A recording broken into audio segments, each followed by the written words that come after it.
Hello there, my name is Teddy, and welcome to Teddy's Beginner Guide to all osu modes. Now, to start off, I want to preface this isn't going to go in depth about a lot of things.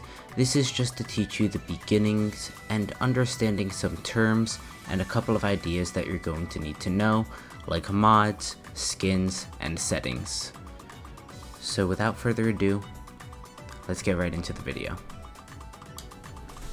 So to start off, we're going to be talking about peripherals. This is what you're going to be using to aim and what you're going to be using to tap. Now, you've got your standard. You've got a mouse for aim. This is a less popular style of aim, but if you don't have the money to afford anything else, mouse is a good way to start off by getting into osu. Now, most people have the misconception that people are clicking with their mouse if they've never seen osu gameplay before, or have never seen a hand cam of somebody playing osu more specifically. In reality, osu players typically use their keyboard to tap. The standard controls are Z and X on the keyboard, however, in the settings you can change this to be anything you want to be. Now, if you start getting into osu a little bit more, and you have some extra money to spend, most players will typically decide to switch over to a tablet. The advantages of tablet is that you can set an area and you have that area consistently going to the same spot on your screen depending on where your mouse or where your pen is in relation to the tablet. The reason that this is more popular than a mouse, even though more people are familiar with a mouse, is the pen you can hold as just your pen grip and it feels really natural. And it also combats something called mouse drift.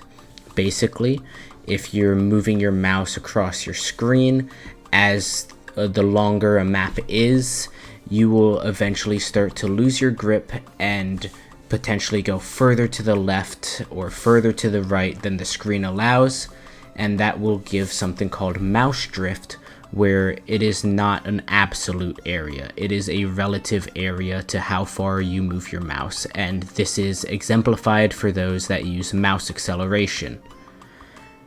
Another thing that some players like to get is a keypad. Now this, it doesn't really change much.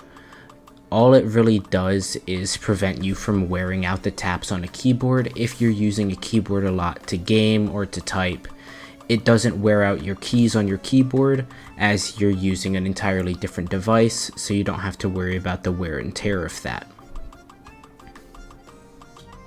Now that we know the peripherals, let's talk about some settings. We're going to start with the general settings. Under detail settings, you will see a bunch of things that might not make any sense, so let me explain them to you.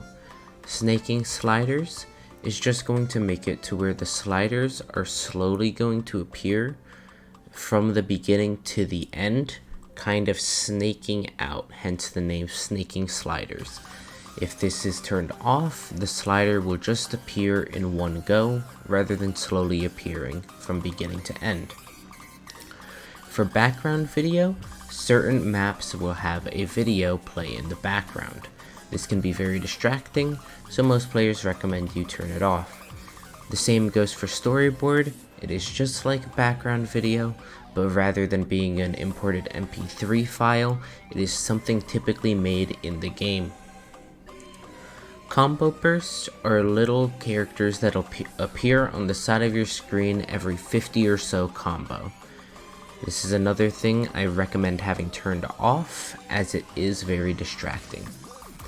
Hit lighting will create a light around every time you tap on a hit circle, slider, or a spinner. This is another very distracting thing, so I recommend you turn it off. Shaders just adds a shader over the game.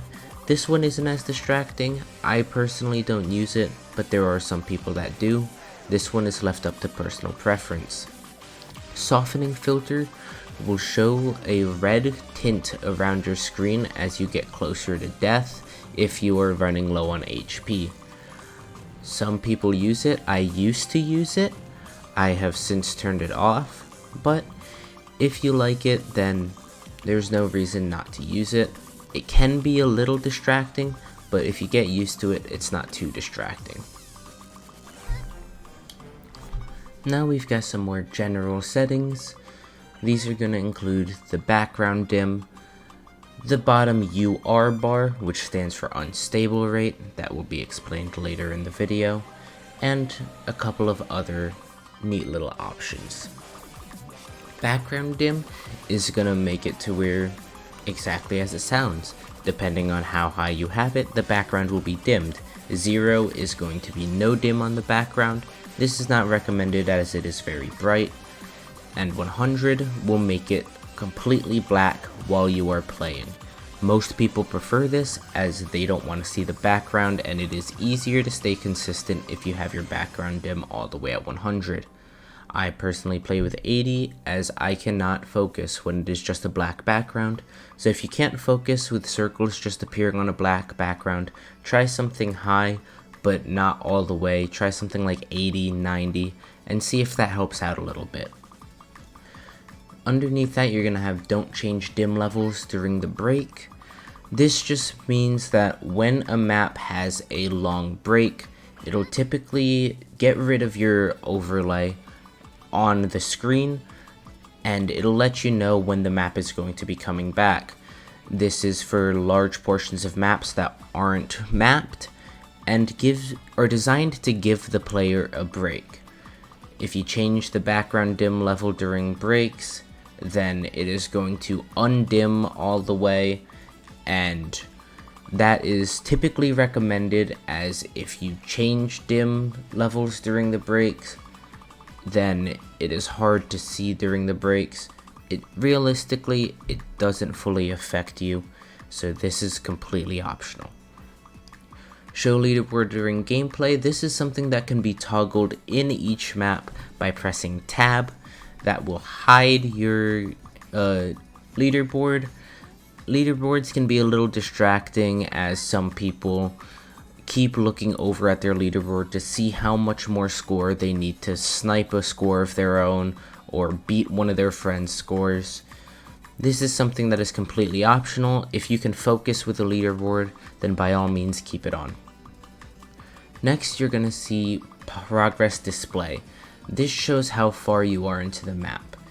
I use the bottom long. This means that there's a long bar at the bottom of my screen, spanning across the entire screen, that lets me know how far into a song I am. Most people will typically use top right pi. It's going to be a pi circle just being filled by a meter all the way until the end. It is very easy to tell how far into the song you are through that method, as you can just see, oh, I have about a third of the pie chart left. This is completely optional, personal preference. Score meter type, I recommend keeping on hit error. This is the easiest to tell how early or how late you are tapping if you are constantly getting 100s or 50s. The score meter size will just change the size of that. Try making it a comfortable size to where you can see it at just a quick glance. Key overlay is something on the right side of your screen that'll just show which key you are tapping with. This is something that I personally don't recommend unless you are a streamer, but there are also programs out there designed for it. This can just be distracting on the right side of your screen, so I recommend having it off. Show approach circle on first hidden object is something I recommend turning on. This affects a mod called hidden, which will be talked about later in the video. Scale Osu Mania scroll speed with BPM will make the Mania speed faster or slower depending on how fast the song is. I don't recommend this as it will hurt your muscle memory of a certain scroll speed. And remember Osu Mania scroll speed per beat map, because sometimes you can have it to where you want a certain map played at this scroll speed or a certain map played at another scroll speed. I personally don't recommend this as you might forget that you have already changed it, and there are already keybinds to where you can change it mid-map, so there is really no need to have this on. Now we're going to have the volume settings. So under volume, you're going to see master, music, effect, and offset. Master, music, and effect. Everybody should know those if you have played a game before. Master volume is going to control the overall volume. Music is going to control the music. And effect is going to control your hit sounds and menu sounds. In order to stay in time with the beat, it is recommended that you have your effect sounds easier to hear than your music sounds. I personally use 80 music, 100 effect, but as long as your effect sounds are higher than your music, any amount will be fine. Underneath those, you will also see an ignore beatmap hit sounds. This one is optional. I do recommend it because you can get used to your skins hit sounds, whereas certain maps will have hit sounds instead, and it can kind of throw you off. The offset is something that basically just makes the music play earlier or later, depending on when you're used to hearing music and hitting to the beat, and if you have a delay on your headset or something. Turning it to the left will make it sound earlier, and turning it to the right will make it sound later. If you have a Bluetooth headset or something that's going to have a lot of latency, turning it to the left is a good start, and just find that sweet spot to where you can hear the music as you're supposed to play it. Lastly, we're going to be having the keyboard settings. Under change keyboard bindings, there's going to be a ton of options. All of them are very self-explanatory. It's like any other UI you've used before. Just click on which one you want to change the keybind to and press the key you want to change it to. However, you might notice that osuMania is not on there for the layout of which you tap the keys on. This is because it is on a section right underneath it that's clearly stated osuMania layout. This UI works by it'll start on the far left and it'll go to the right after you press which key you want each different note to be. So let's say, for example, you're on the 4 key Mania menu and it's going to start on the left, so you'll just press A, S, D, F. If those are the 4 keys you want to use, A will correspond to the left lane, S to the middle left, D to the right left, and F to the right. Osu Standard is going to be the main game that you see a lot of people playing. This is the one that requires both aiming and tapping. You just aim over to the circle and you tap to it. Mania is going to be a more typical rhythm game. It's a 4 to 7, maybe 8 sometimes, key layout where it's similar to Rock Band or Garage Hero or anything, or Guitar Hero, sorry, or anything like that. It's just going to be a laned map that falls downwards and you tap as it reaches the bottom.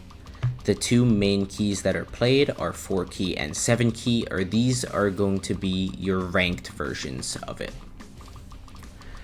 Taiko is similar to the Japanese rhythm game called Taiko no Otsujan, and this is very similar to Mania, but you're gonna have 2 colors and 2 keys on your keyboard correspond to one color and 2 keys correspond to the other.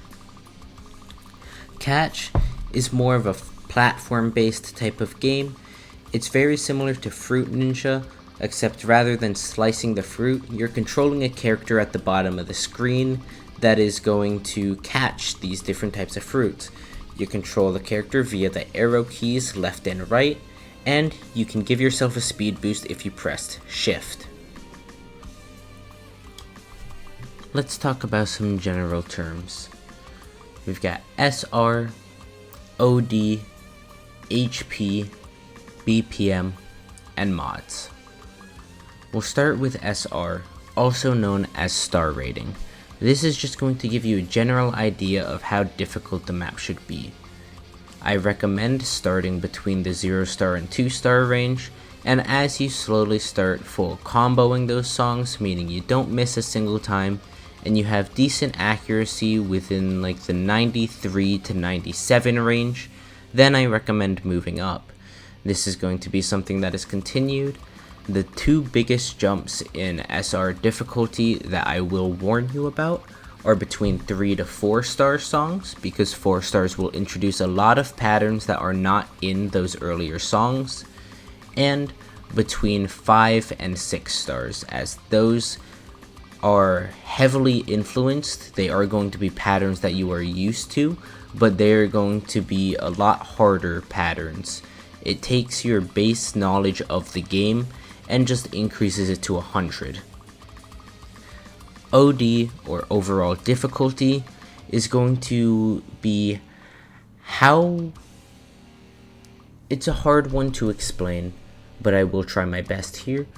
It basically just shows the box of which you can hit a 300, a 100, or a 50 in.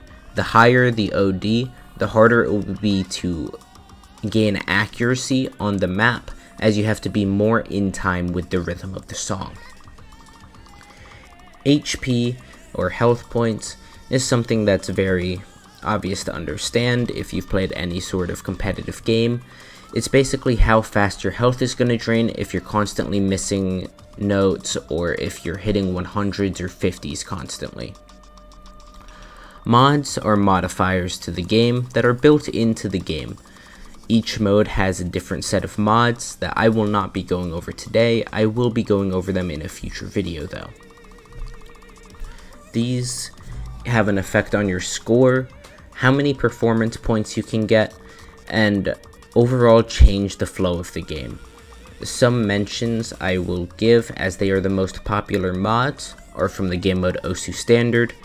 You've got Hidden, which will hide the notes before you're supposed to tap them, Hard Rock, which increases all of the stats of the map, and DT, which isn't actually double time.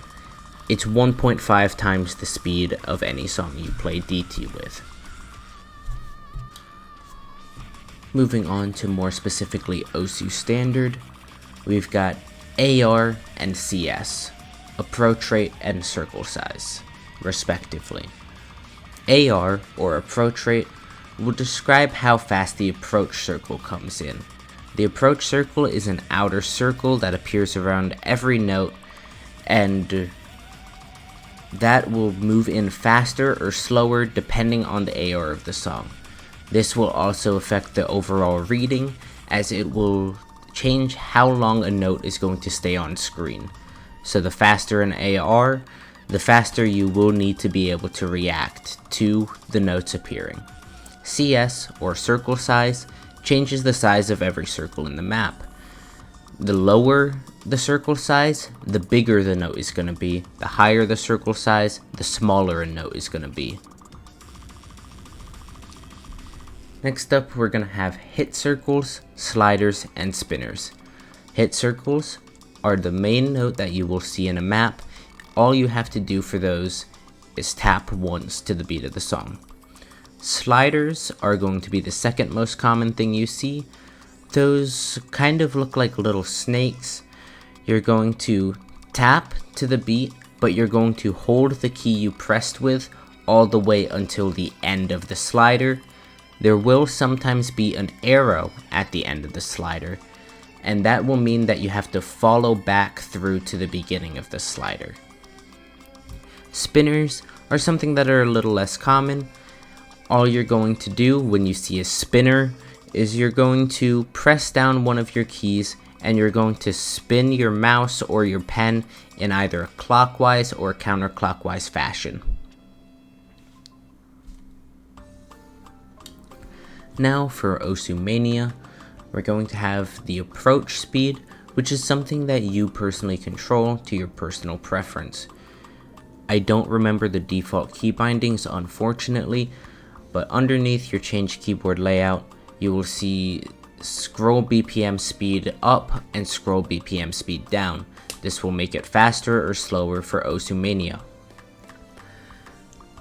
This I personally keep on around 18, but if you can read faster, I do recommend faster because it'll make the map less condensed and easier to read. Keys have been explained earlier in the video. Those are going to just be your keyboard layout and how to change them. I will have a timestamp on screen now if you missed that. Hit circles are just like they are in osu Standard, except they're going to be looking a little different here in Mania as it is a different mode. Same concept though, you just tap as you see them hit the bottom of the screen. Long notes are the Mania equivalent of sliders. These are often called LNs in the community, and these are the equivalent to a slider in osu Standard, where you just hold the key until the end, but Mania has a thing where you have to let go at the exact end of a long note in order for it to gain accuracy. So be sure that you're conscious of letting go at the end of every long note. Osu Taiko is going to have 3 things to talk about. We're going to have hit circles, sliders, and spinners. These are going to be similar concepts to those of osu Standard, but as it is a completely different mode, they do function a little differently. Hit circle is going to be just the same, but you are going to notice that there's red and that there's blue. 2 of the keys on your keyboard will control the inner circle, which will be your orange or red color, and 2 of the keys on your keyboard will control the outer circle, which is going to be blue on your keyboard. Make sure that when you are tapping with the corresponding key in order to see if it is orange or blue. If it's orange, click one of your orange keys. If it's blue, click one of your blue keys. Sliders are going to have these little ticks in the middle of them, and you have to tap to each of those ticks. This can be kind of cheesed if you are able to constantly spam it, and you can get away with it. Spinners are operated by alternating back and forth between red and blue. So you're just going to tap one of your red keys and tap one of your blue keys in an alternating fashion to get through a spinner. Osu Catch, like every other mode, has the hit circles and sliders. Hit circles, you're just going to move your character underneath each different fruit or circle depending on what skin you are using and catch it, and for sliders you have to follow it along all the way to the end.